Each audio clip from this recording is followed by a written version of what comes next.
Alright, third video. Continuing where I left off. Had to make the, like I said, I had to make the neck kind of flat, well, kind of flush with the top of the lid of the guitar. And in order to do that, I just basically took a second plank, cut it as far as around where the headstock was, and then just pasted it right on top. Took another 30 minutes. Once it's set, everything was okay. Now, after that, strung the guitar through, put the large eye bolt in place, to act as a bridge, and then basically it worked. It was a bit of a hassle trying to figure out, okay, there's a really odd way this thing can be tuned up and down. Because the wing nuts are holding, those are wing nuts. Because the wing nuts are holding the eye bolts in place,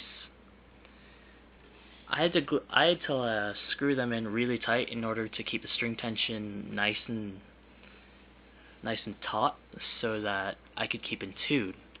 Now, in order to change tune, you have to loosen up one of the eye bolts, and then twist around loosen one of the wing nuts, and then twist the eye bolts left or right to loosen or tighten on the tension on the string. But then again, I guess that adds to the entire hokey, cobbled together, sort of unprofessional look, and sort of feel that this guitar has. Now, the eye bolt bridge, this was a bigger eye bolt. I think it was a 3/8 inch. I'm not really sure. But that's basically just being held to the body of the guitar by, the string tension. That's it. That's the only thing holding it in. Those 3 strings are keeping it locked in place. Now, this guitar pretty much functions as a like a normal guitar. Well, hold on. I actually had to play it. Let me get a slide first.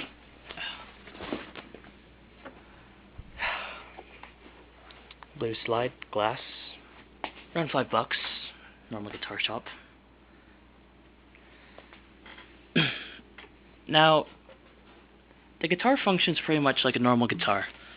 When a string is plucked, it vibrates. The vibrations then travel down to the bridge. From there, travels into the body of the guitar, solid wood.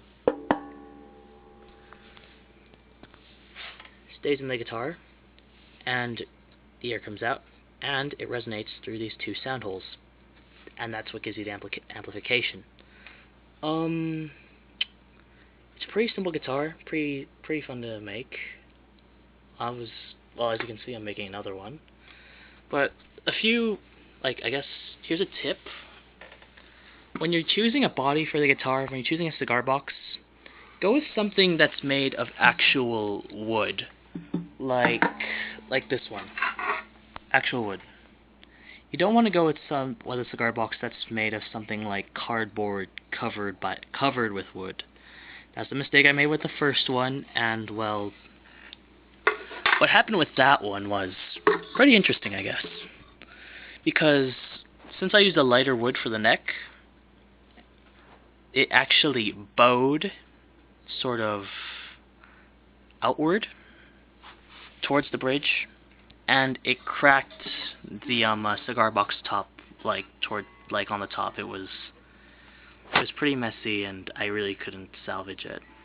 So this guitar used a bigger box, solid wood, used red oak because it's heavier and, I don't know, a little bit more stress resistant, I guess. And I think it just gives off a pretty good tone once it gets going.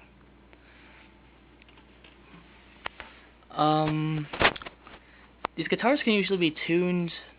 I've read a bunch of sources online say that usually it's normal for it to be tuned in an open tuning. So I have this tuned to DAD, more or less. That's DAD. And since it's fretless, as you can see, no frets, I usually have to play with a guitar slide flute. But it's okay because, well, I've been wanting to play, well, slide blues for a while, and making this project was sort of a motivator so that I could actually get around to practicing learning like that play style, because, well, it's where a lot of the blues greats got their start, and I thought it was a pretty interesting thing to do. Alright, that's enough going over the supplies, how to make it, well, what I did. Next vid up will be a little bit of my playing. Don't expect something great, because I'm still trying to learn this myself, but yeah, just bear with me. I'm still kind of new at this, but I think I'm doing pretty well. So yeah, next vid.